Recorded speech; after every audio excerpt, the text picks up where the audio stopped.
Hey everyone, welcome to my channel. आज की video current affairs से रिलेटेड है। अगस्त मंथ के कवर करेंगे। सबसे पहले है प्लेसेस इन न्यूज़। जितनी भी प्लेसेस न्यूज़ में थी अगस्त मंथ में वो देखेंगे। क्यों न्यूज़ में थी ये भी देखना है हमें, क्योंकि कभी कभी जगह का नाम दे दिया जाता है क्वेश्चन में एंड पूछा जाता है कि क्यों न्यूज़ में था। देन उसके बाद जितने भी लोकेशन बेस्ड क्वेश्चन आते हैं, वाटर बॉडीज पूछ ली जाती हैं। देन उसके बाद माउंटेन रेंजेस पूछ ली जाती हैं। तो ये सारी की सारी चीज़ें जितनी भी रिलेटेड फैक्ट्स हैं वो देखेंगे। देन उसके बाद अगस्त मंथ के ही इकोनॉमी के करंट अफेयर्स कवर करेंगे। नो बिकॉज ये पूरा फुल मंथ का है अगस्त का, तो वीडियो थोड़ा लेंदी हो सकता है, तो मे बी हम 2 पार्ट्स में कवर करें। And please like share and subscribe करें, बिकॉज बहुत टाइम कंज्यूमिंग प्रोसेस है ये कंटेंट तैयार करना। देन मेहनत लगती है वीडियोज़ बनाने में। And I didn't know that, पहले मुझे नहीं पता था कि इतना ये आगे आगे और ज़्यादा टाइम लेगा। So please like share and subscribe करें। Okay, so first is places in news and first one is Kamchatka peninsula. ये अब रशिया में है, रशिया की ईस्ट साइड पर है ये, मॉस्को के पास। ये भी आपने याद रखना है, मॉस्को के ईस्ट पर ही है ये। अच्छा, ये इसकी लोकेशन है, ये रशिया रहा। ओके, न्यूज़ में क्यों था? क्योंकि यहाँ पर ऑन रिकॉर्ड स्ट्रॉन्गेस्ट अर्थक्वेक आया है 8.8 मैग्नीट्यूड का। इसकी वजह से फिर देखिए रशिया की आसपास की जितनी कंट्री है, ये जो पैसिफिक ओशन नॉर्दर्न पार्ट है, इस नॉर्दर्न पैसिफिक ओशन के आसपास की जितनी कंट्रीज हैं, इस अर्थक्वेक की वजह से वहाँ पर सुनामी भी आ जाती है। अब ये न्यूज़ में हाईलाइट क्यों हुआ? क्योंकि देखिए 2011 में जापान में एक अर्थक्वेक आया था, उसकी वजह से सुनामी भी अगेन आई थी। देन एक न्यूक्लियर डिजास्टर भी हुआ था फुकुशिमा में। फुकुशिमा न्यूक्लियर पावर प्लांट में एक डिजास्टर हुआ था। सो 2011 के बाद अब ये वर्ल्ड का बिगेस्ट अर्थक्वेक आया है 8.8 मैग्नीट्यूड का। तो ये आपने फैक्ट याद रखना है। अब इसकी लोकेशन देखते हैं। ये रहा कामचटका पेनिनसुला। वाटर बॉडीज तीन वाटर बॉडीज इसको सराउंड करती हैं। सबसे एक साइड है इसके बेरिंग सी, देन है सी ऑफ अकोत्सक, देन है पैसिफिक ओशन। तो 3 वाटर बॉडीज हैं, Bering sea of Okhotsk and Pacific ocean. तीनों को ही आपने याद रखना है। एंड जो कॉन्टिनेंट टच करता है वो रशिया का पार्ट है ये, ठीक है। ओके, अब एक और इम्पॉर्टेंट फैक्ट क्या है कि ये जो कामचटका पेनिनसुला है, यहाँ पर इतना बिगेस्ट अर्थक्वेक आया क्यों है? क्योंकि ये जो पेनिनसुला है ये लाई करता है रिंग ऑफ फायर पे। रिंग ऑफ फायर, इसको सर्कम पैसिफिक सीज्मिक बेल्ट भी बोलते हैं। सीज्मिक बेल्ट है तो आपको पता चल गया होगा कि इसका मतलब है इस रिंग ऑफ फायर में, या फिर सर्कम पैसिफिक क्यों बोलते हैं? क्योंकि पैसिफिक के आसपास का एरिया है जितना भी, सर्कम पैसिफिक मतलब कि एक सर्कुलर शेप बनती है, spherical space, semi spherical shape बनती है इसकी, ये वाली। यहाँ पर मैंने लगा भी दिया है पिक्चर। तो इस बेल्ट में जो पैसिफिक रिंग ऑफ फायर की बेल्ट है, यहाँ पर अर्थ पे सबसे ज्यादा मैक्सिमम अर्थक्वेक्स आते हैं, सबसे ज्यादा वॉल्केनिक इरप्शंस होती हैं इतने ही एरिया में। तो इसी की वजह से ये और भी ज्यादा इंपॉर्टेंट हो जाता है। और किसकी वजह से ये इंपॉर्टेंट होता है कामचटका पेनिनसुला? क्योंकि जितनी भी ये वॉल्केनिक साइट है कामचटका पेनिनसुला की, इसको UNESCO world heritage site declare करा गया है। तो आपको पता ही है कि यूपीएससी में ये भी पूछा जाता है। जितनी भी यूनेस्को की वर्ल्ड हेरिटेज साइट्स हैं ये सारी की सारी इंपॉर्टेंट है। So volcanoes of Kamchatka peninsula have been declared UNESCO world heritage site. तो आपने ये भी याद रखना है। वाटर बॉडीज कौन सी हैं? Bering sea of Okhotsk and Pacific ocean. ये भी हो गया। देन उसके बाद आपने एक माउंटेन रेंजेस को भी आपने याद रखना है। जो इंपॉर्टेंट है वो 2 बता रही हूं मैं। एक है सरेडिनी, देन एक सेकंड है वोस्थोकनी। दोनों ही इंपॉर्टेंट हैं, वाटर बॉडीज भी इंपॉर्टेंट हैं। ओके, यहाँ पर ये जो माउंटेन रेंजेस हैं इनको ड्रेन करती है यहाँ पर कामचटका पेनिनसुला में ही रिवर है, रिवर का नाम भी सेम है, कामचटका रिवर। सो आपने ये भी याद रखना है। अब ये जो पैसिफिक रिंग ऑफ फायर है इसका भी थोड़ा सा देख लेते हैं, क्योंकि ऑब्वियसली ये न्यूज़ में चल रहा था। ओके, फर्स्ट ऑफ ऑल ये जो कामचटका पेनिनसुला है ये 2 टेक्टोनिक प्लेट्स में लाई करता है। टेक्टोनिक प्लेट्स का हम ज्योग्राफी में पढ़ते हैं, एक तो है यूरेशियन, ये रही Eurasian plate, and then second है नॉर्थ अमेरिकन प्लेट। इन दोनों के प्लेट्स के बीच में ही जो एरिया है उसमें लाई करता है ये कामचटका पेनिनसुला, ये भी आपने याद रखना है। अब अगर हम रिंग ऑफ फायर की बात करें तो मैंने आपको बता दिया कि सरकम पैसिफिक है, इट मीन्स पैसिफिक ओशन के आसपास है। एक ये एक सर्कुलर टाइप का बना हुआ है, सेमी सर्कल टाइप का, और इसको हॉर्स शू शेप भी बोल देते हैं इस रिंग ऑफ फायर को। अराउंड 40,000 किलोमीटर का ये स्ट्रेच है पूरे का पूरा। ये जो इतना इतना ये भी जो एरिया है ना, ये सारे का सारा पैसिफिक रिंग ऑफ फायर ही है। इसमें डिफरेंट टेक्टोनिक प्लेट्स आती हैं। ये जो प्लेट्स होती हैं आपस में ना क्लाइड करती रहती हैं, आपस में इनका सबडक्शन प्रोसेसेस होता रहता है। जैसे कि एक प्लेट सबडक्ट हो जाएगी, नीचे आ जाएगी, और दूसरी प्लेट ऊपर उठ जाएगी, है ना। तो ये क्लाइड करती रहती हैं प्लेट्स, जिसकी वजह से फिर अर्थक्विक्स आते हैं, सुनामीज आते हैं। अब हमने इम्पॉर्टेंट क्या देखना है इन प्लेट्स में, हमें पता होना चाहिए। एक्चुअली आपको ये याद ही रखना पड़ेगा, बहुत इम्पॉर्टेंट है, ऐसा नहीं है कि छोड़ दिया जाए। बहुत इम्पॉर्टेंट है ज्योग्राफी के लिए कि कौन कौन सी प्लेट्स आती हैं इस रिंग ऑफ फायर में, कौन कौन सी कंट्रीज़ हैं, ये भी आपको पता होना चाहिए। यहाँ से तो एक तो आ गया यूरेशियन प्लेट, एंड देन है North American plate. Water bodies, ये जो इतना ये सारे का सारा area. Okay, so Eurasian plate North American plate के बीच में ही आपका आ गया कामचटका। ओके, देन उसके बाद आपने ये याद रखना है Juan de Fuca plate, very important. Then Cocos plate बहुत बार पूछ लिया जाता है, ये भी आपको पता होना चाहिए कि ये रिंग ऑफ फायर में ही है। कैरेबियन प्लेट्स हैं। देन उसके बाद देखिए नाजका प्लेट। ओके, ये रहा कैरेबियन प्लेट। ये सारे के सारे रिंग ऑफ फायर में आते हैं। नाजका भी हो गया, नाजका बहुत बार क्वेश्चंस में पूछा गया है। कोकोज प्लेट का पूछा गया है। देन फिलीपीन की प्लेट भी आती है इसमें। ये सारी की सारी जो छोटी मोटी प्लेट्स हैं ना, ये आपको पता होना चाहिए, ये रिंग ऑफ फायर में ही लाई करती हैं। उसके बाद देखिए कुछ कंट्रीज़ हैं, कंट्रीज़ का आपने नाम याद रखना है। एक्चुअली मोर देन 15 कंट्रीज़ हैं जो इस देखिए आइलैंड कंट्रीज जितनी भी, अच्छा ऑस्ट्रेलियन प्लेट का भी कुछ पार्ट इसमें आ जाएगा फिर। तो कंट्रीज़ का देखिए कौन कौन सी आ जाएंगी। एक तो रशिया की साइड की कंट्री आ जाएंगी, है ना, क्योंकि यूरेशियन प्लेट इसमें आती है। देन उसके बाद यूएस आ जाएगा, अमेरिका भी आ जाएगा, इंडोनेशिया इसमें आ जाएगा, मैक्सिको हो गया, जापान, कनाडा, ग्वाटेमाला हो गया, चिली, पेरू, क्योंकि सारी कंट्रीज़ हैं इसमें आ जाएंगी। देन फिलीपींस भी ऑब्वियसली इसमें आ जाएगा। तो ये सारी कंट्रीज़ का भी आपको पता होना चाहिए। तो जो कामचटका पेनिनसुला है ये भी रशिया के ही पास है, ईस्टर्न साइड पर है, यहाँ पर अर्थक्वेक आया है। एंड ये भी पैसिफिक रिंग ऑफ फायर में ही लाई करता है, जिसकी वजह से अर्थक्वेक एंड सुनामी आया है। एंड ये ऑन रिकॉर्ड अब स्ट्रॉन्गेस्ट अर्थक्वेक बन चुका है आफ्टर 2011 वाला जो जापान में आया था। वाटर बॉडीज कौन सी होगी? Bering sea of Okhotsk and Pacific ocean, please ये याद रखें। एंड इसको एक यूनेस्को वर्ल्ड हेरिटेज साइट भी डिक्लेयर कर दिया गया है। ओके, अब नेक्स्ट देखते हैं। नेक्स्ट लोकेशन है हमारी माउंट लियोतवी लाकी। ओके, ये इंडोनेशिया में है। नाउ इंडोनेशिया भी रिंग ऑफ फायर में ही लाई करता है, जिसकी वजह से यहाँ पर अर्थक्वेक और एक्टिव वोल्केनोज बहुत ज़्यादा हैं। In fact around 120 volcanoes just Indonesia में ही है।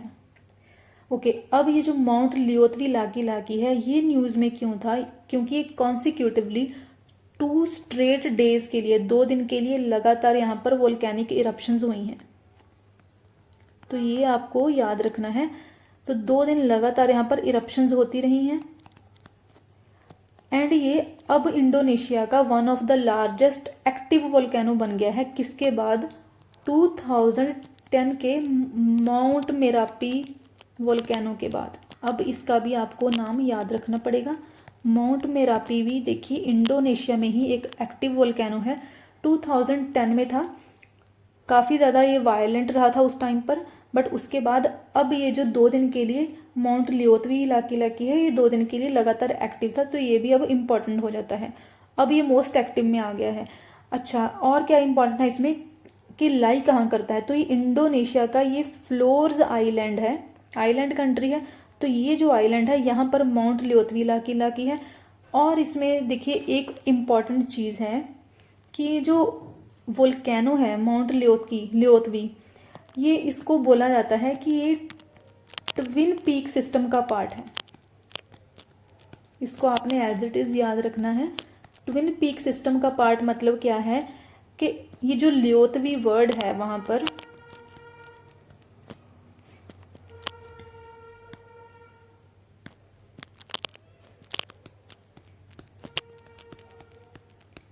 इसका मीनिंग होता है हस्बैंड एंड वाइफ। तो इट मीन्स कि ये दो पार्ट से बना हुआ है। फर्स्ट पार्ट इसका देखिए है मैन का पार्ट, उसको बोला जाता है लियोतवी लाकी जो हमने अभी देख लिया। एंड देन जो सेकंड वाइफ वाला वुमन वाला पार्ट है उसको बोला जाता है लियोतवी पैरम्पुआन, PEREMPUAN।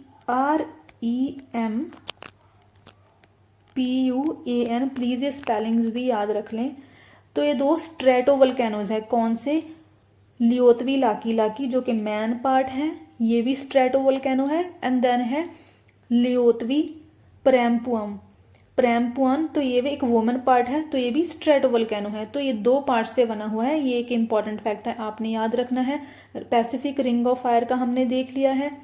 इनफैक्ट ये जो पैसिफिक रिंग ऑफ फायर है इससे रिलेटेड एक और फैक्ट भी आप याद रख सकते हो कि जो अर्थ पर जितने भी वोल्केनोज आते हैं 75% volcanoes just ring of fire में ही आते हैं। एंड 90% जो अर्थक्वेक हैं वो इस एरिया में आते हैं। तो ये एक फैक्ट भी आप याद रख सकते हो। एंड जो माउंट मेरापी है, मैंने आपको पहले बताया ना कि इससे पहले ये एक वहाँ का इंडोनेशिया का मोस्ट एक्टिव और जो मोस्ट वायलेंट वोल्केनो था माउंट मेरापी पे आया था। ये कहाँ पर लोकेटेड है, इंडोनेशिया में हाईली एक्टिव है। इसके लिए भी आपने इस जगह का नाम याद रखना है, इंडोनेशिया में ही है। इस जगह का नाम है योग्याकार्ता,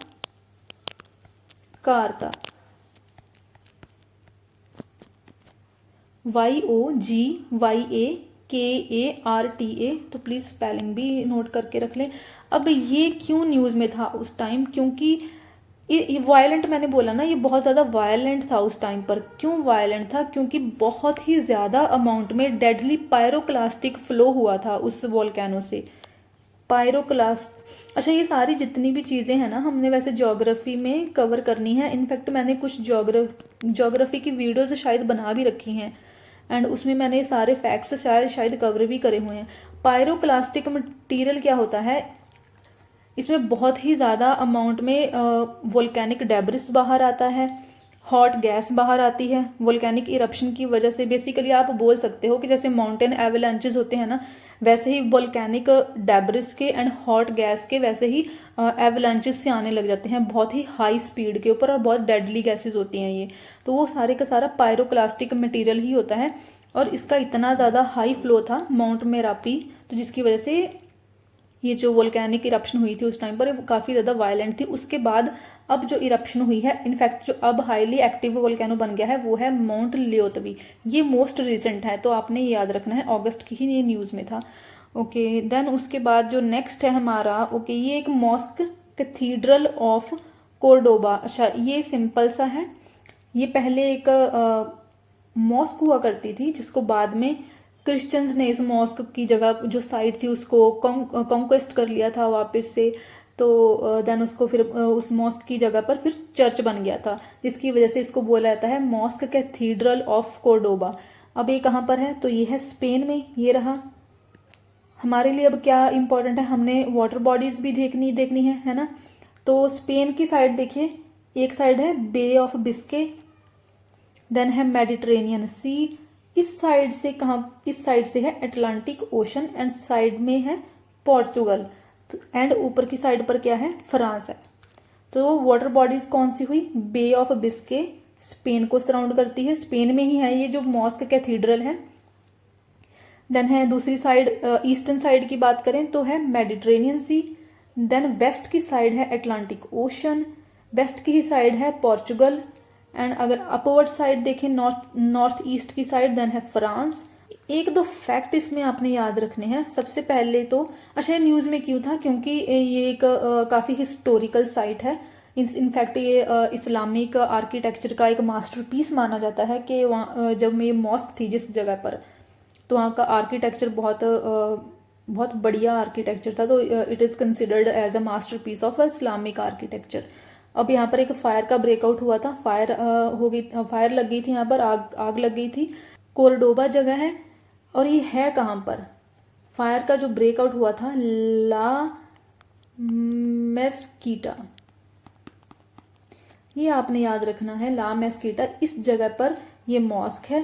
एंड जो सिटी है वो कौन सी है? कोर्डोबा। एंड स्पेन में है। वाटर बॉडीज कौन सी है? बिस्के, अटलांटिक ओशन, मेडिटेरेनियन सी। कंट्रीज साथ में कौन सी है? फ्रांस है एंड पोर्चुगल है।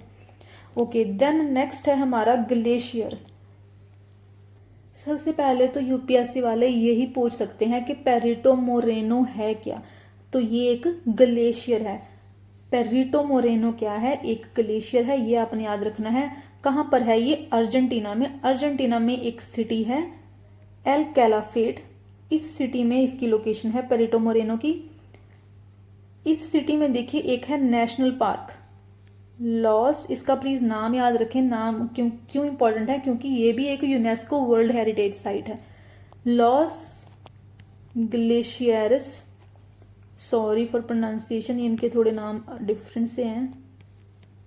नेशनल पार्क, तो इस नेशनल पार्क को UNESCO world heritage site declare करा गया है,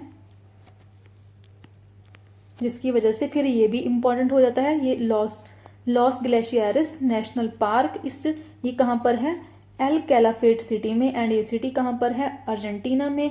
और एक फैक्ट बहुत इंपॉर्टेंट है, वो है कि इसका दूसरा नाम, पेरिटो मोरेनो को व्हाइट जायंट भी बोला जाता है।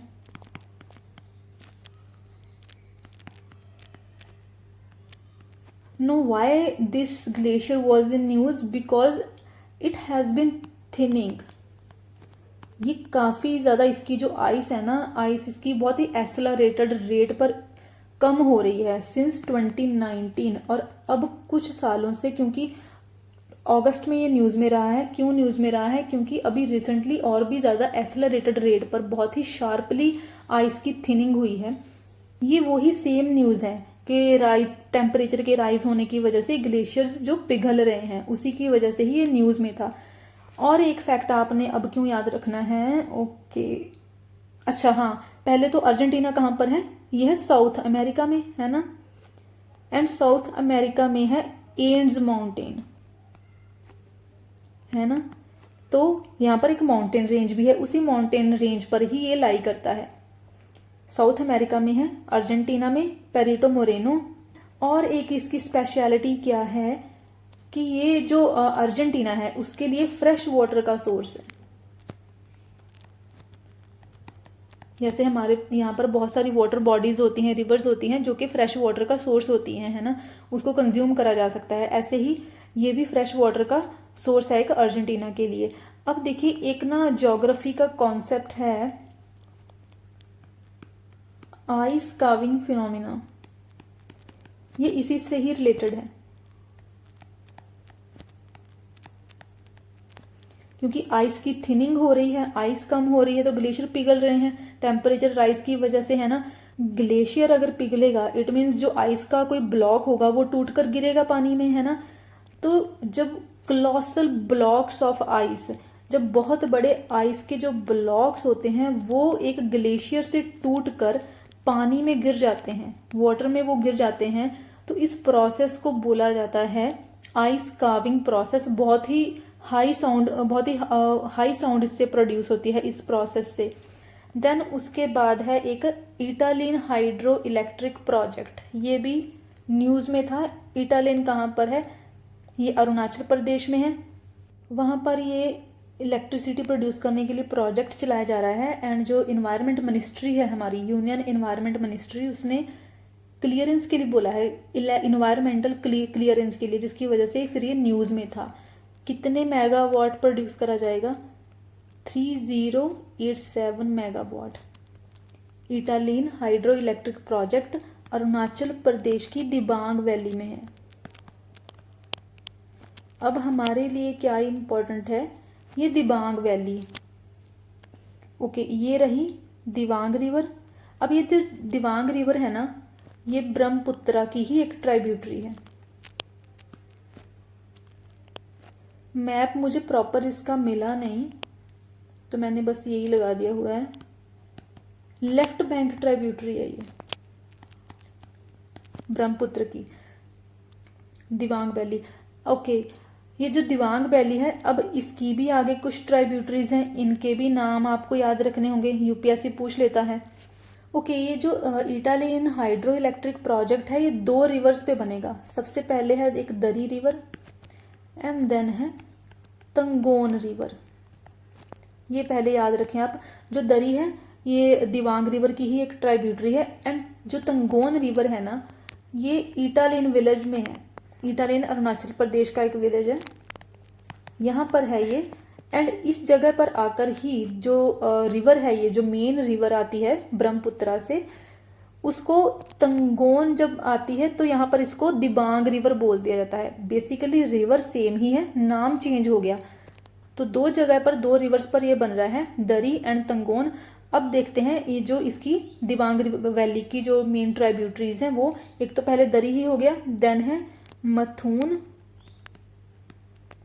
प्लीज ये सारे नाम याद रख लें, देन है तलोन, क्योंकि ये न्यूज़ में था तो अभी इम्पोर्टेंट तो हो ही जाता है। आई नो रिवर्स के नाम याद रखने काफ़ी इम्पोर्टेंट हो जाते हैं एंड डिफ़िकल्ट रहते हैं, बट ये अब क्योंकि न्यूज़ में था, लास्ट मंथ में ही था, तो याद तो रखना पड़ेगा। मथुन, तलोन, एमे, आही, देन है एमरा, एंड देन एक लास्ट है आवा। एंड दिबांग जो रिवर है खुद ये ब्रह्मपुत्र की एक लेफ्ट बैंक ट्राइब्यूटरी है। इस यहाँ पर इतना ही इम्पोर्टेंट था। ओके, देन उसके बाद अब ये काफ़ी इम्पोर्टेंट है, जो नेक्स्ट है शिनजियांग शीजैंग लाइन। न्यूज़ में क्या था, क्योंकि चाइना ये एक रेलवे लाइन बना रहा है, ये जो शिनजियांग शीजैंग लाइन है, ये एक रेलवे लाइन बनेगी जो कि चाइना को तिब्बत से कनेक्ट करेगी। इनफैक्ट तिब्बत के साथ 5 ऐसे प्रोजेक्ट्स चलाने हैं चाइना ने, and this Xinjiang Xizang line is one of those 5 projects. तो 5 में से एक है रेलवे लाइन का ये जो प्रोजेक्ट है। ओके, अब हम अगर इसकी लोकेशन देखें तो ये रहा शिनजियांग।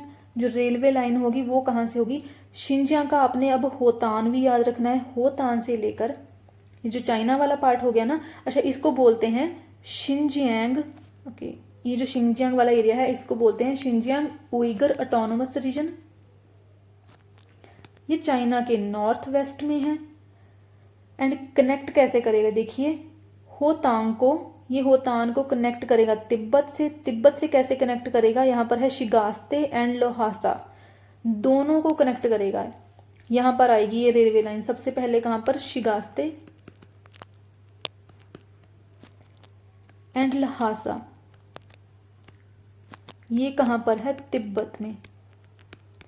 तो ये रेलवे लाइन बनेगी। तो यहाँ पर ये शीजैंग क्या हुआ, ये शीजैंग है। इनफैक्ट ये जो चाइना है ना, तिब्बत को ही शीजैंग बोलता है। चाइना के अकॉर्डिंग ये जो तिब्बत वाला एरिया है ना, वो उसका ही अपना टेरिटरी है। एंड इस टेरिटरी का नाम चाइना के लिए क्या है, शीजैंग ऑटोनोमस रीजन। जैसे ये शिनजियांग वाला एरिया है, Xinjiang Uyghur autonomous region north west में, ऐसे ही साउथ का जो एरिया है तिब्बत को वो खुद का पार्ट कंसिडर करता है एंड इसको ऑफिशियली मानता है शीजैंग ऑटोनोमस रीजन। तो इन दोनों रीजन्स को कनेक्ट करने के लिए, शिनजियांग एंड शीजैंग को कनेक्ट करने के लिए, तिब्बत को कनेक्ट करने के लिए ये रेलवे लाइन का प्रोजेक्ट है।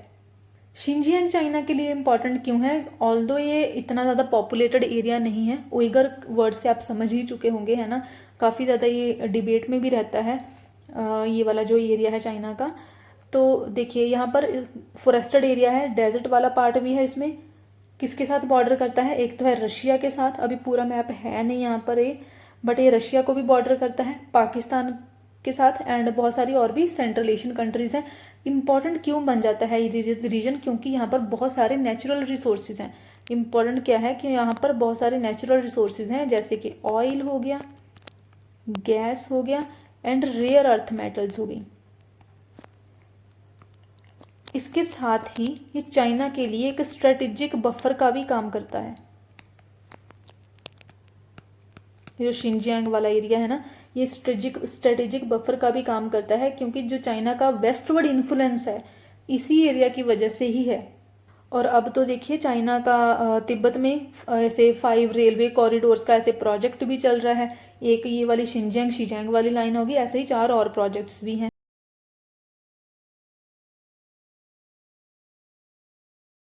न्यूज़ में क्या था, न्यूज़ में क्यों था, क्योंकि इंडिया और चाइना ट्रेड को रिज्यूम कर रहे हैं, बॉर्डर ट्रेड फिर से रिज्यूम हो रहा है ना। इतना ज़्यादा इंडिया का कोई स्टैंड नहीं है, पाकिस्तान से के साथ इतना बड़ा कलेश हुआ इंडिया का, है ना। टर्की ने, चाइना ने पूरा फुल सपोर्ट दिया, पहले ट्रेड को बंद कर दिया गया, अब सारे का सारा ट्रेड फिर से ओपन करने जा रहा है इंडिया। तो ये ट्रेड होगा कहाँ से, ये ट्रेड होगा लिपुलेख पास के थ्रू। ये रहा लिपुलेख पास। तो इंडिया और चाइना अपने बॉर्डर्स को फिर से ओपन कर रहे हैं ट्रेड के लिए, बट नेपाल ने क्लेम करा है कि ये जो एरिया है, इनफैक्ट नेपाल के अकॉर्डिंग लिम्पियाधुरा पास ये रहा, देन उसके साथ ही काला पानी का एरिया एंड लिपुलेख पास, ये तीनों के तीनों ही जितने भी हैं, ये महाकाली रिवर, ये रही महाकाली रिवर, ये सारे के सारे जितने भी हैं, क्योंकि ये महाकाली रिवर पे लोकेटेड हैं एंड महाकाली रिवर जो है उनके अकॉर्डिंग उनका इंटीग्रल पार्ट है। तो उसकी वजह से फिर नेपाल के अकॉर्डिंग लिम्पियाधुरा पास भी, अब आपको सारे के सारे याद रखने होंगे नाम, लिम्पियाधुरा पास, लिपुलेख पास एंड काला पानी। तो नेपाल के अकॉर्डिंग ये उसी का ही पार्ट है। बट इंडिया ने क्या कहा है, इंडिया ने बोला है कि नहीं ये गलत है, क्योंकि लिपुलेख पास के थ्रू इंडिया और चाइना का जो ट्रेड है वो चल रहा था सिंस 1954। तो नेपाल का ये जो क्लेम है वो सारे का सारा गलत है इंडिया के अकॉर्डिंग। एंड अच्छा, ये जो लिपुलेख पास है ये लाई कहाँ पर करता है, तो आपने रीजन एक याद रखना है, कुमोन रीजन ऑफ उत्तराखंड। यहाँ पर ये लिपुलेख पास जो है वो लाई करता है। और भी ज़्यादा इम्पोर्टेंट क्यों हो जाता है, क्योंकि ये एक ट्राई जंक्शन पॉइंट है, किसका, इंडिया का, नेपाल का एंड चाइना का। क्योंकि ये एक ट्राई जंक्शन पॉइंट है तो ये उत्तराखंड को लिंक करता है तिब्बत के साथ। तो एक काफ़ी स्ट्रेटेजिक पोजीशन के ऊपर है ये एक गेटवे है टू हिमालयाज। और आपको पता है कि नॉर्थ की साइड हमारा हिमालय हमें प्रोटेक्ट करता है ना, एक्सटर्नल इंट्रूजन से। तो इसकी वजह से भी एक स्ट्रेटेजिक पोजीशन पर है। देन उसके साथ एक तिब्बतन प्लेटू से कनेक्ट करता है इंडियन सब कॉन्टिनेंट को, इसकी वजह से भी ये इम्पॉर्टेंट है। 2-3 चीज़ें आपने और याद रखनी है। एक सबसे इम्पॉर्टेंट है कि देखिए कैसे सीक्वेंस में हमारे बॉर्डर्स को ओपन करा गया था ट्रेड के लिए। सबसे पहले जो एक पास थी ओपन हुई चाइना के साथ ट्रेड के लिए, वो थी लिपुलेख पास। 1992 में सबसे पहले फर्स्ट इंडियन बॉर्डर पोस्ट को ओपन करा गया था, first Indian border post China के साथ ट्रेड करने के लिए। देन जो सेकंड पास थी वो थी शिपकीला। ऐसे ही ऑर्डर में आपने याद रखना है। इसको ओपन करा गया था, अच्छा ये हिमाचल प्रदेश में है, इसको ओपन करा गया था 1994 में। देन है नाथुला पास, ये सिक्किम में है, इसको ओपन करा गया था 2006 में। तो सारी की सारी किसके रिलेटेड बात हो रही है, चाइना से ट्रेड से रिलेटेड है ना। चाइना के साथ जो भी ट्रेड हो रहा है उसके लिए पासेस को कब ओपन करा गया था। तो सबसे पहले कौन सी थी, लिपुलेख पास। ये कहाँ पर आ जाएगी, उत्तराखंड वाला एरिया जो है कुमोन रीजन में, महाकाली रिवर के ऊपर है ना। साथ में ही और कौन सी पासेस हैं, सबसे पहले है लिम्पियाधुरा, देन काला पानी आ जाता है हमारा, देन उसके बाद लिपुलेख पास आ जाता है। फिर उसके बाद जो सेकंड ओपन करा गया था चाइना के लिए वो था हिमाचल प्रदेश में शिपकीला 1994 में। एंड देन जो थर्ड ओपन करा गया था वो है नाथुला पास जो कि सिक्किम में है। और एक इसकी इम्पोर्टेंस क्या है, रिलीजियस इम्पोर्टेंस भी है, क्योंकि जो लिपुलेख पास है वो जैसे कैलाश मानसरोवर यात्रा होती है ना, तो ये सारे के सारे यहीं से ही होके निकलते हैं, उत्तराखंड की साइड का है ना, लिपुलेख पास के थ्रू ही। तो इसी की वजह से भी फिर इम्पोर्टेंट हो जाता है। इनफैक्ट इसकी और ज़्यादा इंपॉर्टेंस क्या है कि इसको कंसिडर करा जाता था लिपुलेख पास को एंशंट पैसेज वे, किसके बीच, इंडियन सब कॉन्टिनेंट एंड तिब्बतन प्लेटू के बीच। तिब्बत से और इंडिया के बीच बहुत सारे ट्रेडर्स फ्रीक्वेंट करते थे, आते जाते थे, है ना, पिलग्रिम्स आते थे, तो एक एंशंट पास वे भी था। ओके, अच्छा, दो और लोकेशंस है वो भी आपने याद रखनी है। मैं मैप लगाना मिस हो गया आई गेस। अच्छा, आपने तवी रिवर का भी आपने लोकेशन देखना है।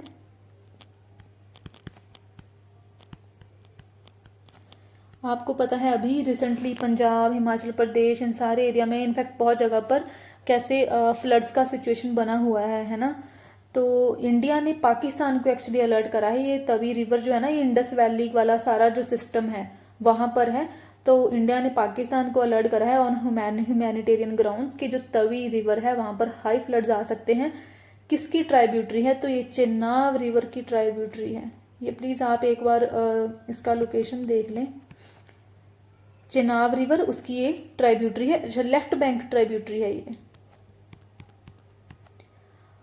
ओके, एंड इसका ओरिजिन कहाँ से होता है? क्योंकि कोई भी अगर हम रिवर देखते हैं तो उसका ओरिजिन इंपॉर्टेंट हो जाता है हमारे लिए।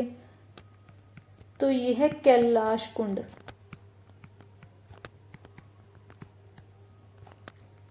इन दोदा डिस्ट्रिक्ट। ओके, देन उसके बाद फिर अच्छा, ये जम्मू के थ्रू फ्लो होकर ये पाकिस्तान सियालकोट में एंटर करती है, उसके पंजाब प्रोविंस में, ठीक है। तो ये कुछ फैक्ट्स हैं। देन उसके बाद आपने एक वाटरफॉल भी याद रखना है।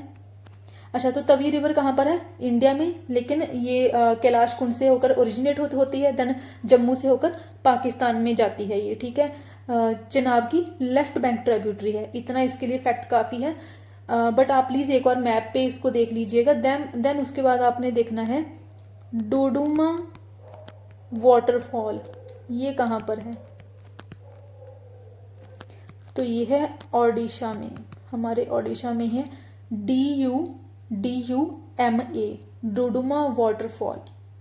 न्यूज़ में क्यों था? क्योंकि कोई यूट्यूबर इस वाटर फ्लो में गिर गया था and he was swept away into this waterfall, but अभी तक वो मिले नहीं है। एंड इसका भी ओरिजिन हमें पता होना चाहिए। तो ओरिजिन देखिए, जैसे तवी रिवर का कैलाश कुंड था, तो ऐसे ही ये है माचकुंड रिवर। ये है कोरापुर डिस्ट्रिक्ट में। और किसके लिए इम्पॉर्टेंट है ये वाटरफॉल? तो ये एक हाइड्रो इलेक्ट्रिक पावर प्लांट भी है, इसकी वजह से फिर ये इम्पॉर्टेंट है। टूरिस्ट डेस्टिनेशन भी है। एंड लोकेशन इसकी क्या है? ओडिशा आंध्र प्रदेश बॉर्डर। तो प्लीज़ इसको भी एक बार देख लीजिएगा। तो ये सारे के सारे जो इम्पोर्टेंट लोकेशंस थे अगस्त मंथ के, वो कवर हो गए हैं। अब हम चलते हैं इकोनॉमी के करंट अफेयर अगस्त मंथ के ही।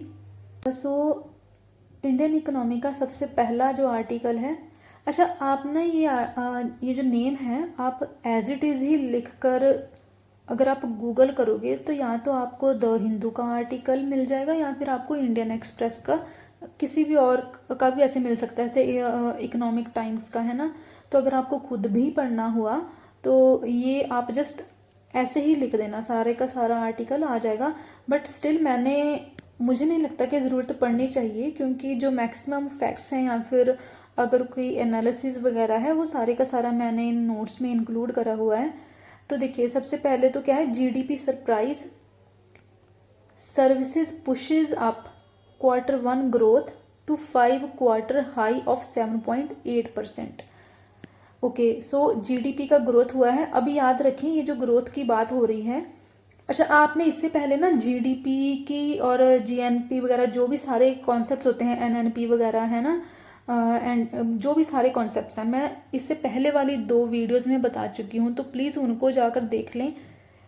ये ऐसे कॉन्सेप्ट्स हैं जो कि इकोनॉमी का बेस हैं, कभी भी इररेलीवेंट नहीं होंगे यूपीएससी के लिए, कभी भी नहीं।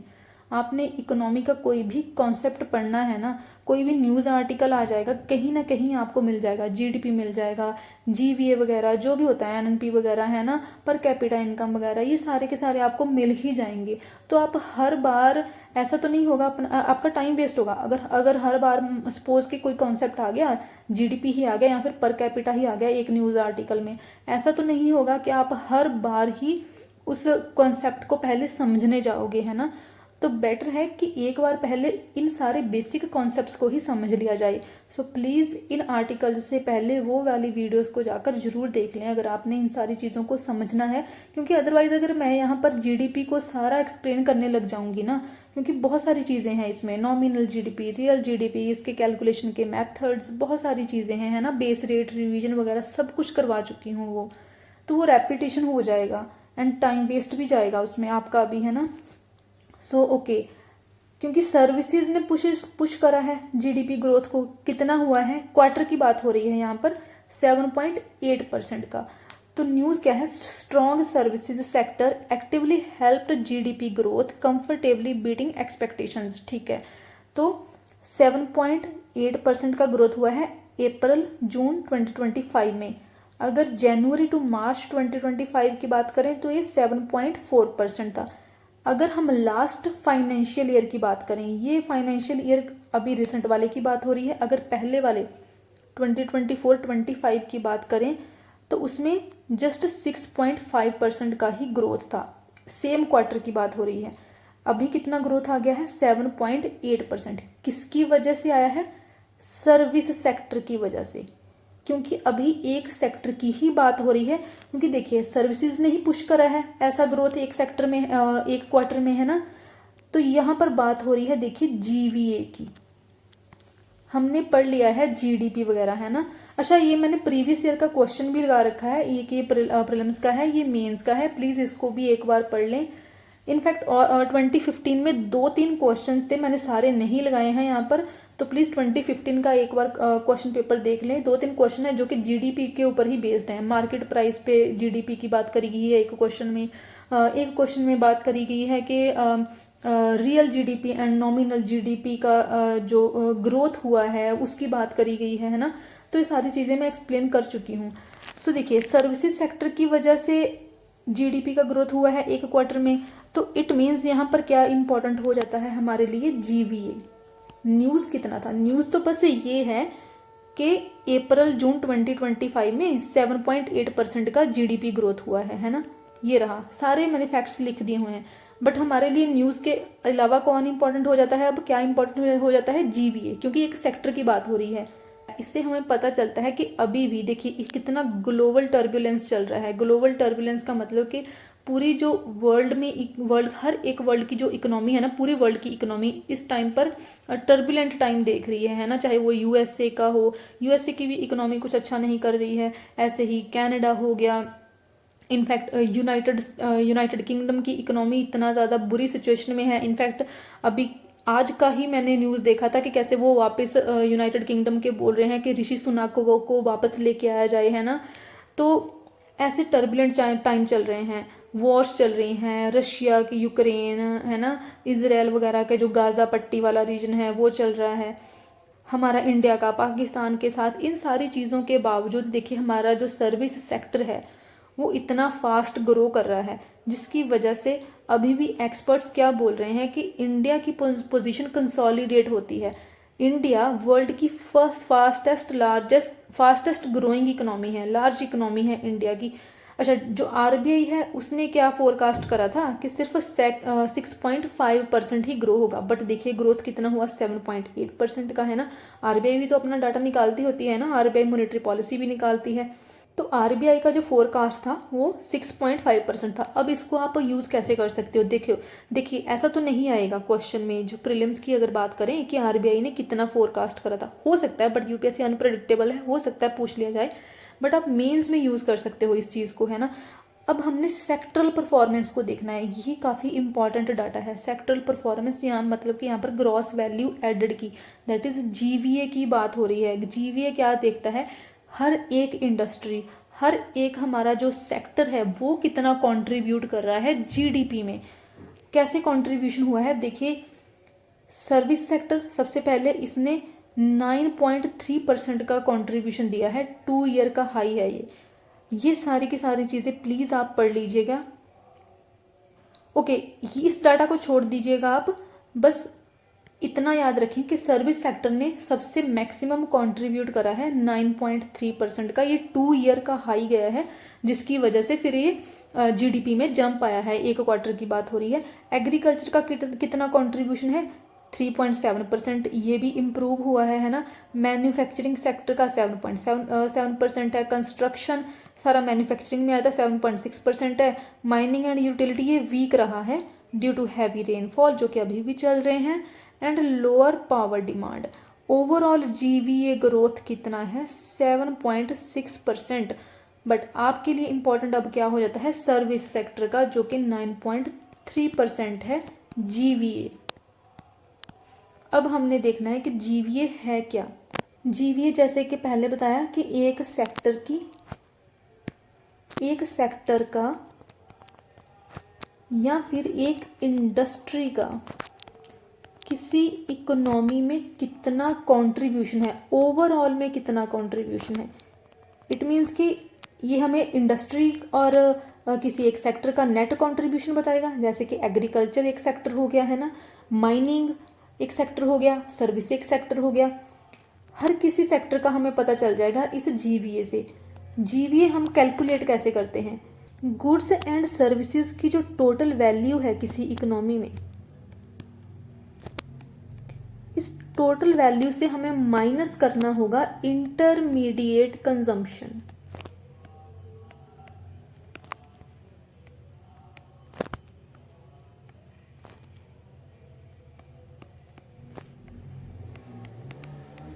तो इससे आ जाएगा हमारा जीवीए। अब इंटरमीडिएट कंजम्पशन क्या है, कितनी ज़्यादा इनपुट्स लग रही हैं किसी एक सेक्टर में। इनपुट्स अब कौन सी हो सकती हैं, जैसे कि रॉ मटेरियल हो गया है ना, कोई भी यूटिलिटी और कोई सर्विसेज हो गई है ना, किसी इंडस्ट्री में जो लग रही हैं, जैसे कि प्रोडक्शन प्रोसेस है ना, इंडस्ट्री का जो प्रोडक्शन प्रोसेस होता है उसमें बहुत सारी सर्विसेज होती हैं, रॉ मटेरियल यूज़ होता है, ठीक है। ये सारी चीज़ों को माइनस करने के बाद जितना भी वैल्यू बच जाएगा किसी एक सेक्टर का, हमें उससे जीवीए पता चल जाएगा, एंड सारे जीवीए को ऐड करके हम जीडीपी भी निकाल सकते हैं। ओके, लेकिन ये कॉम्प्लिकेटेड प्रोसेस हो जाएगा कि हर एक सेक्टर का हम जीवीए पहले तो फाइंड करें, फिर उसके बाद सबको ऐड करें, देन उसके बाद जीडीपी निकलेगी। इसी की वजह से ये एक पर्टिकुलर सेक्टर का ही निकाला जाता है, क्या देखने के लिए कि उस सेक्टर की परफॉर्मेंस कितनी है एंड उस सेक्टर का कंट्रीब्यूशन कितना है। अब देखिए, क्योंकि ये इंडस्ट्री साइड की बात कर रहा है, इट मीन्स कि ये क्या है, ये एक ऐसा मेजर है जो हमें प्रोडक्शन साइड बताता है हमारी इंडस्ट्री की। प्रोडक्शन साइड का मतलब क्या है, ये सप्लाई साइड बताएगा। तो आपको ये भी पता होना चाहिए, क्योंकि इंडस्ट्री की साइड की बात कर रहा है, इट मीन्स सप्लाई साइड और प्रोडक्शन साइड की बात कर रहा है। हम कंज्यूमर हैं, ये सारे के सारे जो सर्विसेज हैं या फिर प्रोडक्ट्स हम यूज़ करते हैं, तो इट मीन्स हम किस साइड आते हैं, हम आते हैं कंजम्पशन साइड पर। तो जो जीवी है ये सप्लाई साइड और प्रोडक्शन साइड की बात करता है। ओके, एक तो जीवीए का फॉर्मूला हो गया था output, that is the total value of goods and services produced minus intermediate consumption, जो कि रॉ मटेरियल का था, है ना। जैसे कि फॉर एग्जांपल अगर हम एक फार्मर के लिए जीवीए देखें तो उसके लिए क्या हो जाएगा, सपोज उसने वीट को सेल करा है, तो जो वीट का सेलिंग प्राइस होगा माइनस उसमें से क्या हो जाएगा, जो भी उसकी सीड्स वगैरह की या फर्टिलाइजर्स वगैरह की या फिर इलेक्ट्रिसिटी की जो भी कॉस्ट गई है, बेसिकली इंटरमीडिएट कॉस्ट बन जाएगी, है ना, ये माइनस हो जाएगा। अगर हमने जीडीपी के साथ इसका रिलेशन देखना हो तो उसके लिए भी फॉर्मूला है जीवीए का। तो जीडीपी हम कैसे कैलकुलेट कर सकते हैं, तो ये हो जाएगा जीवीए माइनस सब्सिडीज प्लस हो जाएंगे इसमें टैक्सेस। या फिर आप ये बोल सकते हो कि जीवीए कैलकुलेट करने का जीडीपी से अगर हमने कैलकुलेट करना है तो जीडीपी में हमने सब्सिडी को ऐड कर दिया एंड टैक्सेस को माइनस कर दिया। जीडीपी तो हो गया टोटल वैल्यू, सब्सिडीज़ को हमने इसमें ऐड क्यों करा है जीवीए कैलकुलेट करने के लिए, क्योंकि गवर्नमेंट, देखिए प्रोड्यूसर साइड की बात हो रही है, जो गवर्नमेंट है प्रोड्यूसर्स को हर एक यूनिट प्रोड्यूस करने के लिए कुछ सब्सिडी देती है, तो इसीलिए इन सब्सिडीज़ को ऐड कर दिया जाता है। टैक्सेस को माइनस क्यों करा जाता है जीवीए को कैलकुलेट करने के लिए, क्योंकि टैक्सेस तब लगते हैं जब चीज़ें मार्केट में आ जाती हैं, दैट इज़ इंडस्ट्री से बाहर वो आ चुकी हैं, अब उसकी प्रोडक्शन के मतलब उसकी जो सेल होगी, गुड्स एंड सर्विसेज का जो यूज़ होगा, उसके ऊपर अब टैक्स लगेगा, तो टैक्स को माइनस कर दिया जाएगा, क्योंकि ये फिर कंजम्पशन साइड की बात आ जाएगी, है ना। तो ये थोड़ा डिमांड साइड का, सप्लाई साइड का एंड डिमांड साइड का थोड़ा कॉन्सेप्ट है। अब देखिए यहाँ पर ना इस आर्टिकल में उन्होंने डिमांड साइड परफॉर्मेंस भी बताई है, जैसे कि प्राइवेट कंजम्पशन कैसे रहा, क्योंकि देखिए ये सर्विस जीडीपी की ग्रोथ का ही तो बताया गया था, है ना, कि कैसे कैसे एक सर्विस सेक्टर की वजह से या फिर जितने भी और सेक्टर है कितना कंट्रीब्यूशन गया है 7.8% जीडीपी के लिए, है ना।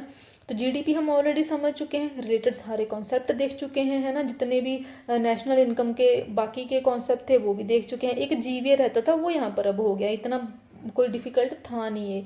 तो इन्होंने डिमांड साइड परफॉर्मेंस भी बताई है, जैसे कि प्राइवेट कंजम्पशन 7% रहा, मॉडरेट रहा लास्ट ईयर के कंपैरिजन में। तो ये डाटा प्लीज़ एक बार आप देख लीजिएगा। अच्छा, मैं इनके आपको फुल फॉर्म बता देती हूँ, हो सकता है ये एग्ज़ाम में आ जाए।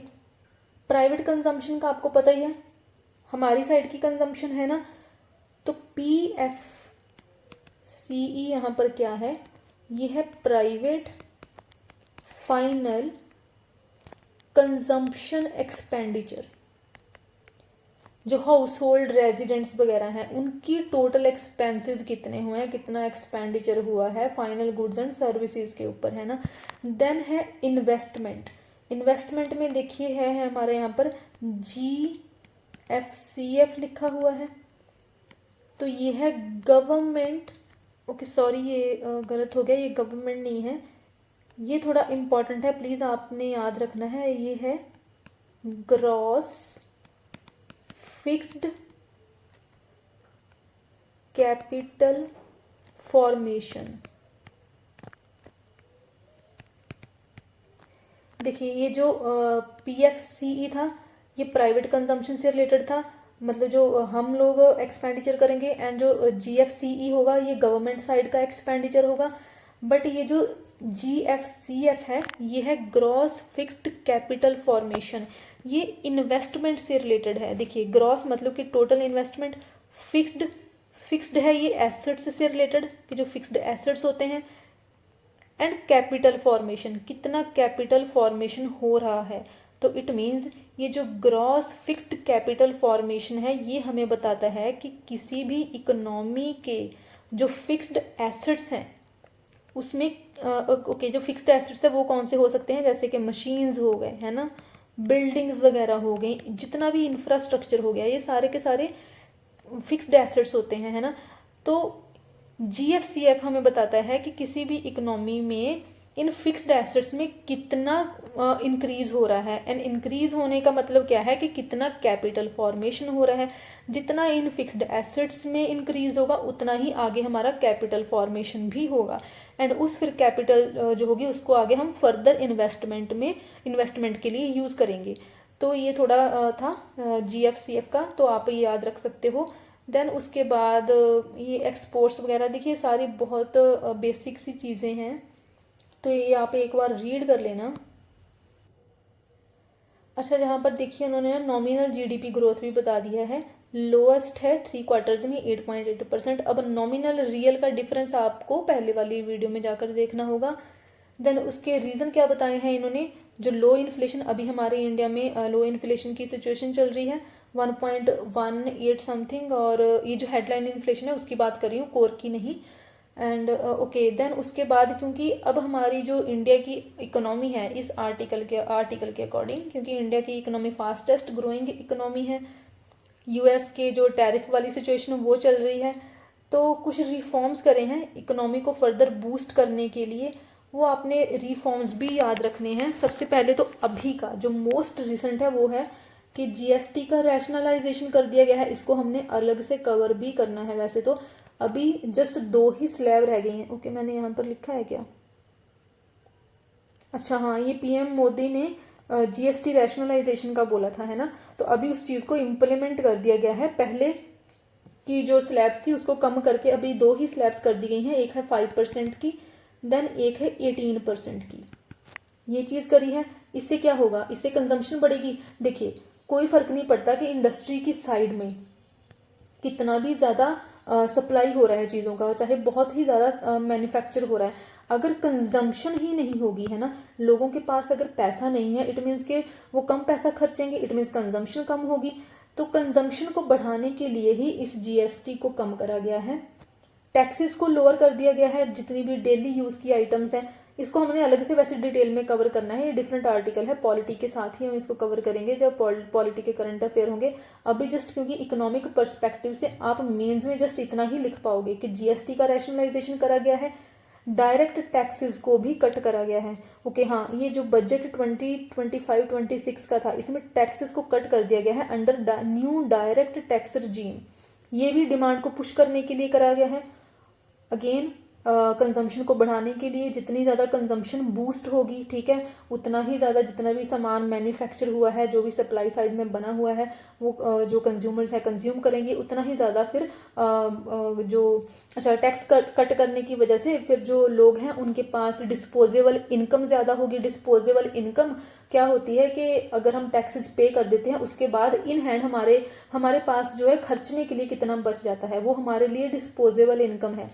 तो टैक्सेस को कट कर दिया गया है सो दैट ये डिस्पोजेबल इनकम भी इंप्रूव हो, लोगों के पास ज़्यादा हो, तो वो उतना ही ज़्यादा कंज्यूम करेंगे प्रोडक्ट्स को, है ना, तो इकोनॉमी अगेन ग्रो करेगी।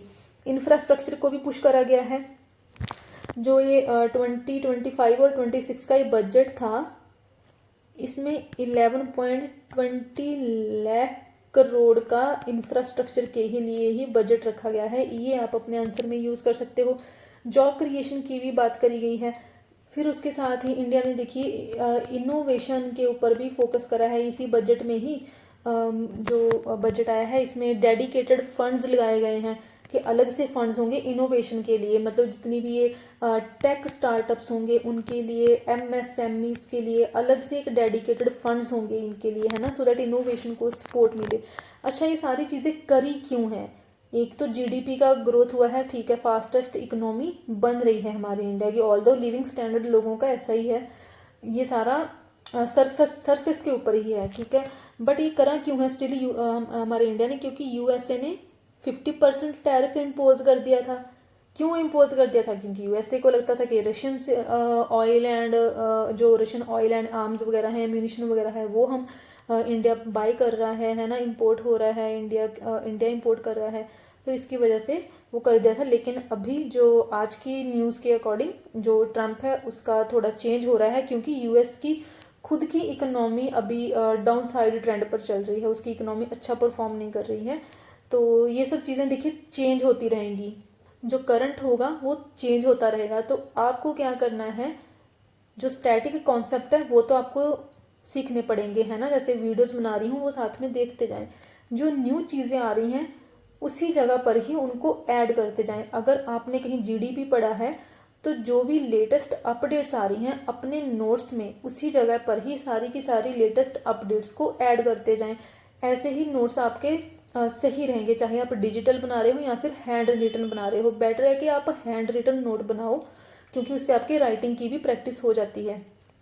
ओके, तो ये सारा हो गया, ये सारी चीज़ें हमने पढ़ ली। रिस्क क्या थे, जियो पोलिटिकल टैरिफ वगैरह, है ना, उसी की वजह से ही फिर हमारे इंडिया में जीएसटी रैशनलाइजेशन और डायरेक्ट टैक्सेस को कट करा गया सो दैट डिमांड पुश हो।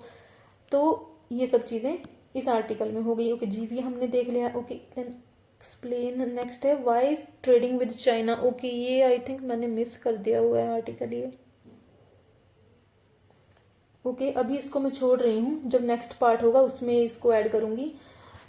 ओके, जो नेक्स्ट आर्टिकल है वो है RBI paper on monetary policy says raising inflation target above 4% could Erode policy gains.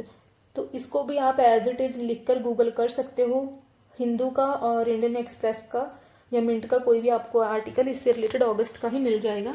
सो आपको पता है कि जो आरबीआई है वो इन्फ्लेशन को हैंडल करता है ना, एक जो बैंड है 2 to 6 का। ओके, 2 to 6 का जो बैंड है इसमें इन्फ्लेशन का जो फ्लेक्सिबल बैंड है ये रखा गया है ना। तो अभी ये न्यूज़ क्यों आई थी, क्योंकि जो कोर इन्फ्लेशन है वो अभी चल रही थी 4.1%।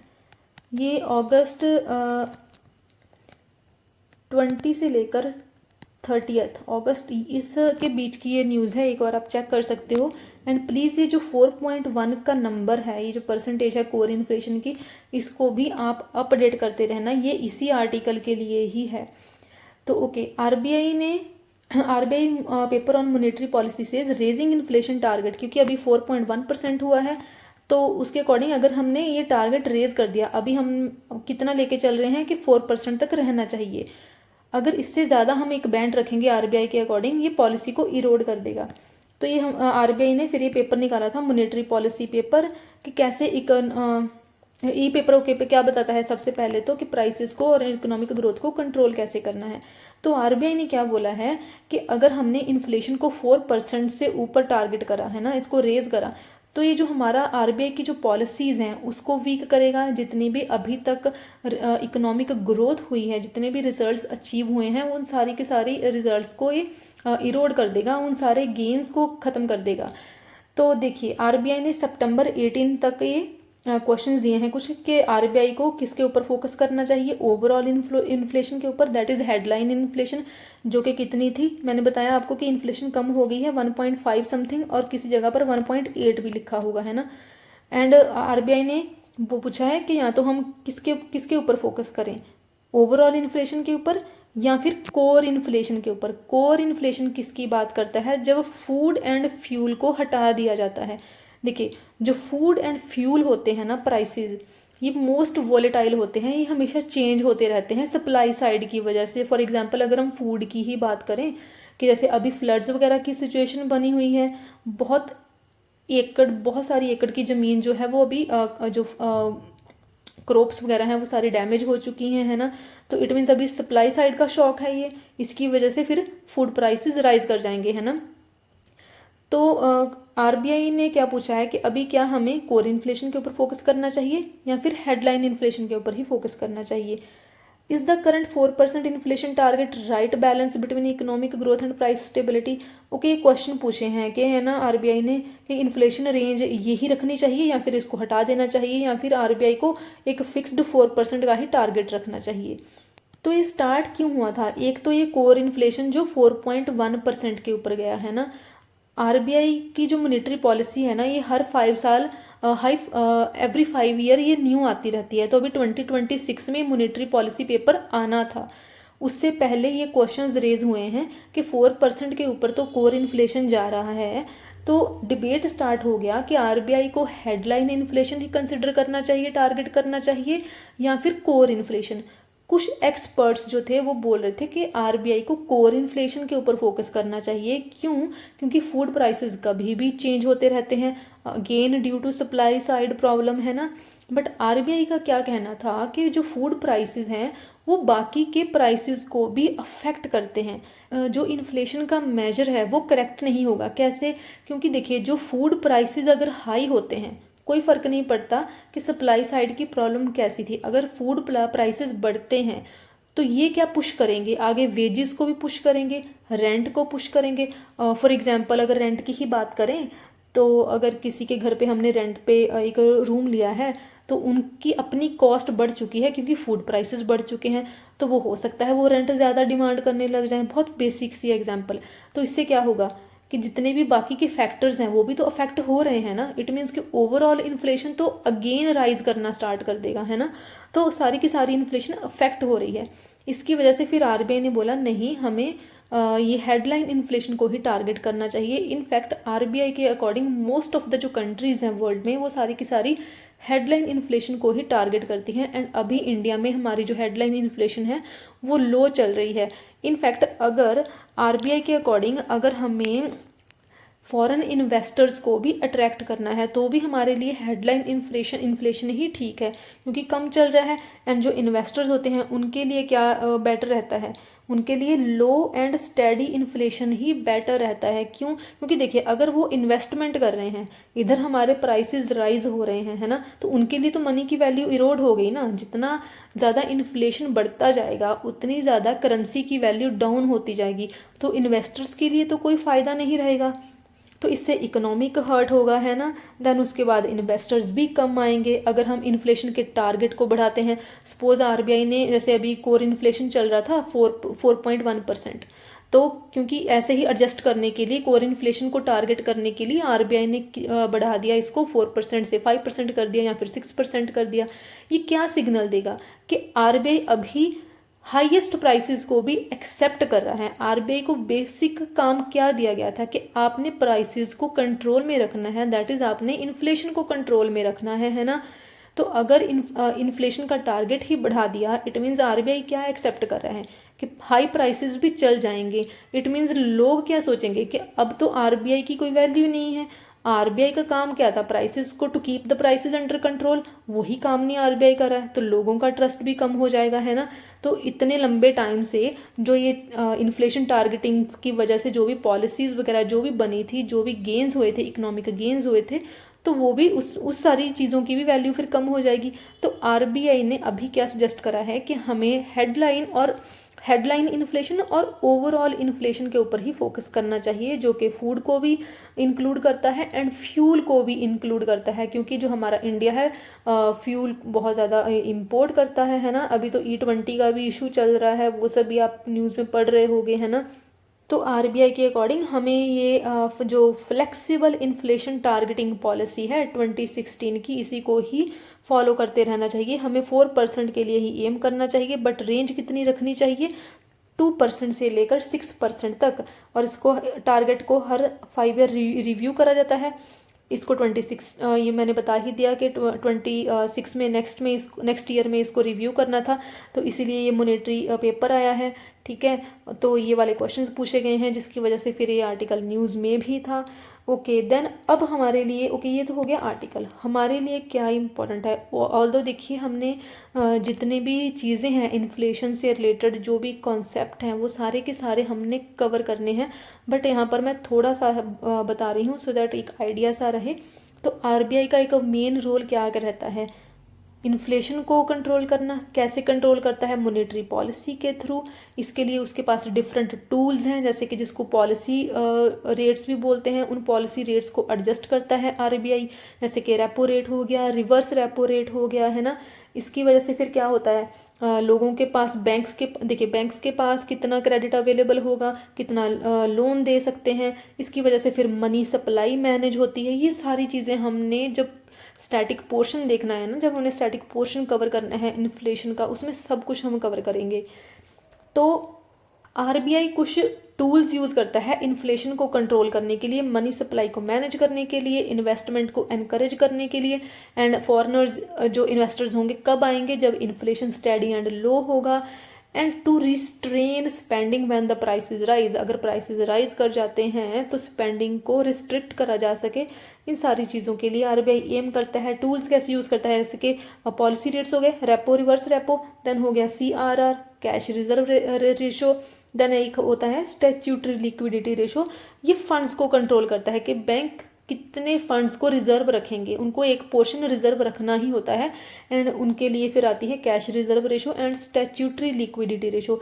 एंड जो ओपन मार्केट ऑपरेशंस होते हैं ये लिक्विडिटी को मैनेज करते हैं। इसमें देखिए गवर्नमेंट, ऐसे कहते हैं कि ओपन मार्केट में जो गवर्नमेंट सिक्योरिटीज़ हैं उनको या तो बाय करा जा रहा है या फिर उनको सेल करा जा रहा है। तो ओके सबसे पहले अगर रेपो रेट को समझे हम, रेपो रेट क्या है? RBI lends to commercial bank. देखिए अगर किसी शेड्यूल कमर्शियल बैंक को किसी पैसे की ज़रूरत पड़ती है तो किसी एक सर्टेन परसेंटेज इंटरेस्ट रेट के ऊपर आरबीआई फिर पैसा देता है बैंक्स को। उस रेट को बोला जाता है रेपो रेट, जिसपे आरबीआई पैसा देता है। But in case RBI banks से मनी बोरो कर रहा है, पहले आरबीआई ने पैसा दिया तो किस रेट पे दे रहा है? रेपो रेट के ऊपर। एंड अगर आरबीआई खुद बोरो कर रहा है, उसको भी सर्टन इंटरेस्ट रेट पे बोरो करना होगा, तो उसको बोला जाएगा रिवर्स रेपो रेट। तो रिवर्स कर दिया क्योंकि आरबीआई अब बोरो कर रहा है ना बैंक से। देन है CRR एंड SLR। ये मैंडेटरी रिजर्व जो कमर्शियल बैंक को होल्ड करने होते हैं विद आरबीआई। इन सबको हमने डिटेल में भी समझना है। एंड जो ये रेट्स हैं ये ना अपडेट होते रहते हैं, ये चेंज होते रहते हैं, तो आपने लेटेस्ट वाले नोट करके रखने हैं अपनी बुकलेट्स में। ऐसे ही देखिए एक होता है marginal standing facility. Marginal standing facility क्या है कि एक मॉनेटरी पॉलिसी टूल ही है ये भी रिजर्व बैंक ऑफ इंडिया का। जब बैंक्स ओवरनाइट फंड बोरो करते हैं, मतलब कि बैंक्स के पास इमीडिएटली कोई फंड्स की शॉर्टेज आ गई है, ठीक है, अनएक्सपेक्टेड था बट उनके पास फंड्स की शॉर्टेज आ गई है, तो अब उनको इमीडिएटली आरबीआई से बोरो करना पड़ रहा है। रेपो रेट के साथ कंफ्यूज नहीं करना है, रेपो रेट हमेशा ही एमएसएफ से कम ही होगा, क्योंकि ये सारे बैंक्स के लिए एप्लीकेबल है। बट ये जो मार्जिनल स्टैंडिंग फैसिलिटी है, ऐसा तो नहीं है कि सारे के सारे बैंकों को एकदम से ज़रूरत पड़ गई पैसे की, है ना। सपोज किसी एक बैंक के पास शॉर्टेज आ गई मनी की, तो उनको उसको ओवरनाइट अब फंड्स की ज़रूरत है, आरबीआई से ले रहा है, तो आरबीआई उससे ज़्यादा इंटरेस्ट रेट चार्ज करेगा। जनरली क्या होता है कि जो एमएसएफ है ये मोस्ट ऑफ द टाइम 1% हमेशा ज़्यादा ही रहेगा रेपो रेट से। सो ये किसके अंडर आता है, ये अंडर आता है, एक हमने कॉन्सेप्ट पढ़ना है, लिक्विडिटी एडजस्टमेंट फैसिलिटी, LAF। तो ये जो मार्जिनल स्टैंडिंग फैसिलिटी है इसी के अंडर ही आता है। ये अलाउ करता है जो शेड्यूल कमर्शियल बैंक्स होते हैं, अगर उनको ओवरनाइट बहुत ही एमरजेंसी में उनको फंड्स की ज़रूरत पड़ गई, तो आरबीआई अब ज़्यादा इंटरेस्ट चार्ज करके पैसा देगा, पैसा लोन पे देगा, आप ये बोल सकते हो बैंकों को। तो उसके लिए फिर होता है मार्जिनल स्टैंडिंग फैसिलिटी। इसके लिए देखिए बैंकों को एक काम करना पड़ता है। देखिए बैंक्स के पास होती हैं गवर्नमेंट फैसिलिटीज़, ठीक है, और गवर्नमेंट फैसिलिटीज़ को के लिए क्या होता है फिर स्टैट्यूटरी लिक्विडिटी रेशो। तो देखिए सारी चीज़ें ना रिलेटेड हैं, तो उसमें से कुछ पोर्शन जो होगा ना बैंक्स को, जो गवर्नमेंट सिक्योरिटी का कुछ पोर्शन होगा, फिर बैंकों को आरबीआई के पास रखना होगा। तो ये सारी चीज़ें हम अलग से भी कवर करेंगे जब हमने इन्फ्लेशन का चैप्टर पढ़ना है। बहुत इंपॉर्टेंट कॉन्सेप्ट है, स्टैटिक पोर्शन के हैं बट बहुत ही इंपॉर्टेंट है। I can't even emphasise. Economy जो है ना, इंडियन इकोनॉमी, जितने भी सारे कॉन्सेप्ट्स हैं, जो भी न्यूज़ आर्टिकल आएंगे, करंट आएगा, ये सारे का सारा बेसिक से ही चलता है। बेसिक आपको पता है तो सारे के सारे आर्टिकल जितने भी न्यूज़ में आएंगे, जो भी इश्यूज आएंगे, वो सारे के सारे अपने आप ही समझ हमें आ जाएंगे। जैसे अभी यहाँ पर कोर इन्फ्लेशन है, इसमें से फूड एंड फ्यूल को हटा दिया गया है। अगर हेडलाइन जो मेन इन्फ्लेशन है ना, हेडलाइन इन्फ्लेशन जिसको बोलते हैं, या फिर ओवरऑल इन्फ्लेशन जो है, उसमें से अगर हम फूड एंड फ्यूल को हटा देते हैं क्योंकि ये बहुत ज़्यादा वॉलेटाइल है, सप्लाई साइड में अगर शॉक आते हैं, जैसे कि एक्सटर्नल फैक्टर, जैसे कि हो गया वेदर, हो गया इंटरनेशनल प्राइसेस राइज कर गए, जिसकी वजह से हमारा जो क्रूड ऑयल मंगवाते हैं उसके प्राइस इंडिया में बढ़ जाएंगे। तो ये सारी चीज़ें अगर हम हटा देते हैं फूड एंड फ्यूल, तो वो बन जाता है फिर कोर इन्फ्लेशन। तो ओके, तो ये आरबीआई का जो मॉनेटरी पॉलिसी का भी जो पेपर था, ये अभी भी देखिए न्यूज़ में रहेगा। तो सितंबर 18 तक और भी ज़्यादा इससे रिलेटेड फिर इंफॉर्मेशन कोई ना कोई आ ही जाएगी। जो नेक्स्ट आर्टिकल है वो है centre should come up with action plan to evenly distribute industries across states. ये किसने बोला है? स्टैंडिंग कमेटी ऑन फाइनेंस ने।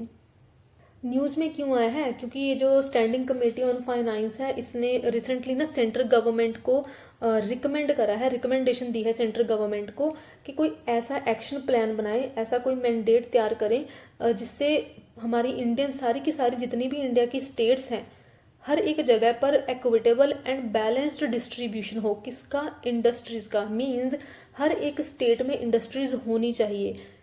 ऐसा क्यों? So that inclusive economic growth हो सके। और ये ऐसा न्यूज़ में क्यों आया है? क्योंकि ये देखा गया है अभी हमारी जो करंट सिचुएशन क्या है कि कुछ स्टेट्स जैसे कि तमिलनाडु, गुजरात, महाराष्ट्र, नाम भी आपको अभी याद रखना होगा, यहाँ पर क्या है, बहुत सारी फैक्ट्रीज और इंडस्ट्रीज हैं। But in contrast states like जो बिहार है एंड मोस्ट ऑफ जो नॉर्थ ईस्ट है हमारा इंडिया का, वहाँ पर बहुत ही फ्यू इंडस्ट्रीज हैं। इस अनइवन स्प्रेड की वजह से इकोनॉमिक ग्रोथ जो है इक्वल नहीं है। कुछ एरियाज जो हैं वो लेस इंडस्ट्रियलाइज्ड रहते हैं। इट मीन्स जो लेस इंडस्ट्रियलाइज्ड एरिया है वहाँ पर जॉब्स भी कम होगी, वहाँ पे इनकम भी कम होगी। इससे क्या बढ़ेगा, फिर इससे आएगी रीजनल इकोनॉमिक इनइक्वालिटीज़ आएगी, इनकम की भी इनइक्वालिटी आएगी, इससे रीजनल डिस्पैरिटीज़ भी बढ़ेंगी। एंड जितना ज़्यादा देखिए अनइवन ग्रोथ होगा, अगर आप मेंस पर्सपेक्टिव से सोचें तो इससे सेपरेटिज्म भी बढ़ेगा, क्योंकि कुछ स्टेट्स को लगेगा कि हमारे यहाँ पर ग्रोथ नहीं है, एंड कुछ स्टेट्स को कुछ स्टेट्स होंगी वो रिच स्टेट्स रहेंगी, है ना। जैसे कि नॉर्थ ईस्टर्न जो पार्ट है हमारा इंडिया क्या वो हमारे इंडिया का पार्ट है, बट वहाँ के जो लोगों को लगता है कि हम इंडिया से डिटैच्ड हैं। क्यों डिटैच्ड हैं? क्योंकि वहाँ पर उतना उस लेवल का मेन स्ट्रीम इंडिया में वो लोग इन्वॉल्व नहीं हो पा रहे हैं, है ना। इतना ज़्यादा इंडस्ट्रियलाइजेशन नहीं है उन एरियाज़ में। इनफैक्ट जो हमारा नदर्न पार्ट ऑफ इंडिया है वहाँ पर भी इस लेवल का इंडस्ट्रियलाइजेशन नहीं है।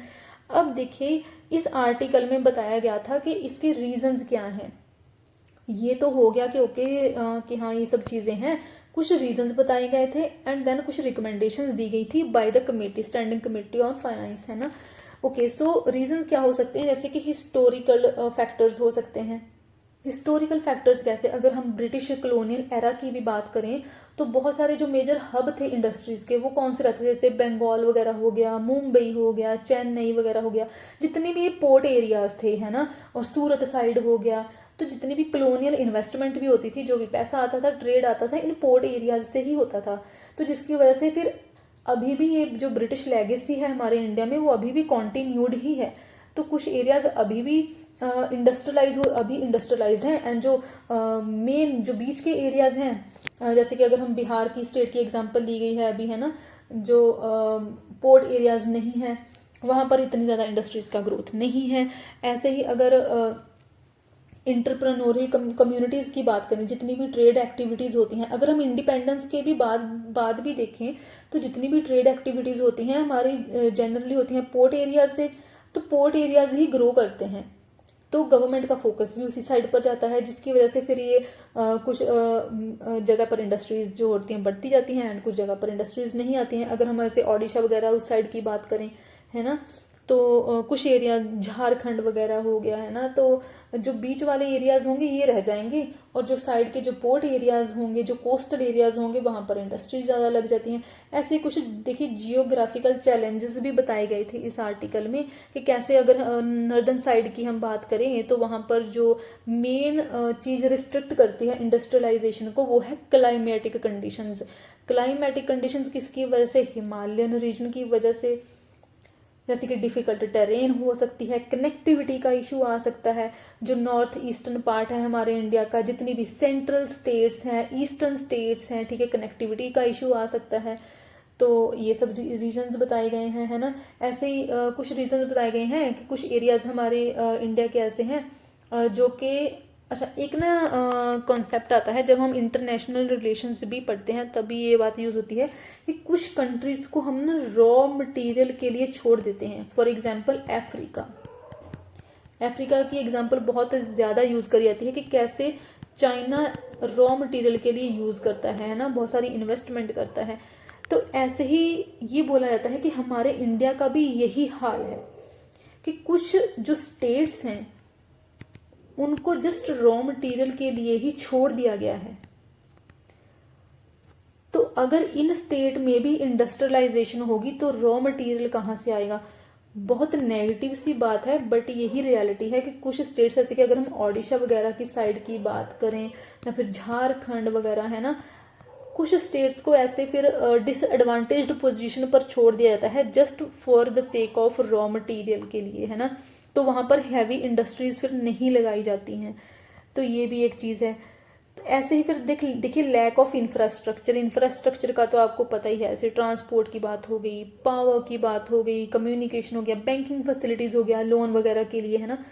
तो जो कुछ पहले से ही बैकवर्ड स्टेज हैं, अगर हम कॉलोनियल एरा की भी बात करें, ये जो यूनाइटेड प्रोविंसेस थी पहले, है ना, बिहार वाला एरिया हो गया, जितनी भी ये सारी स्टेट्स थी जो स्ट्रगल थी, फ्रीडम स्ट्रगल थी, उसमें इन्वॉल्व थी, वहाँ पर बहुत ज़्यादा शॉर्टेज रह गई, ठीक है, फिर बहुत रोड्स नहीं बन पाए, वीक फाइनेंशियल सर्विसेज रह गई वहाँ पर। तो अभी भी वो सारी की सारी चीज़ें चल रही हैं, अभी भी वहाँ पर कोई ग्रोथ नहीं हुआ है, पावर शॉर्टेज है, अभी भी रोड्स भी पुअर हैं, ठीक है, फाइनेंशियल सर्विसेज उतनी ज़्यादा अवेलेबल नहीं है। ऐसे ही अगर हम देखिए एक चीज़ और है यहाँ पर इन स्टेट्स की अगर बात करें, चाहे वो नदर्न साइड्स की स्टेट है चाहे वो नॉर्थ ईस्टर्न साइड की, यहाँ पर देखिए यहाँ पर एक बात आती है ह्यूमन कैपिटल की।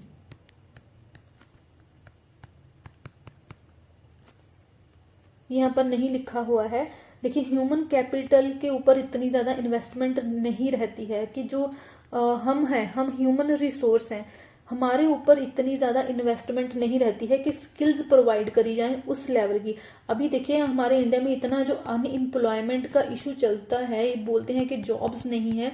जॉब्स क्यों नहीं है? क्योंकि आज एआई का एरा है ना, तो उस लेवल की स्किल्स ही नहीं है, तो ये स्किल्स प्रोवाइड नहीं करी जाती है। तो हमारे इंडिया में ह्यूमन कैपिटल के ऊपर, हेल्थ के ऊपर फोकस नहीं करा जाता है, ना ही स्किल्स के ऊपर, ना ही हेल्थ के ऊपर। एंड जो हमारा एजुकेशन सिस्टम है वो बहुत ही आउटडेटेड है। तो ये सारी की सारी चीज़ें भी अनइवन इंडस्ट्रियल ग्रोथ के लिए रिस्पॉन्सिबल हैं।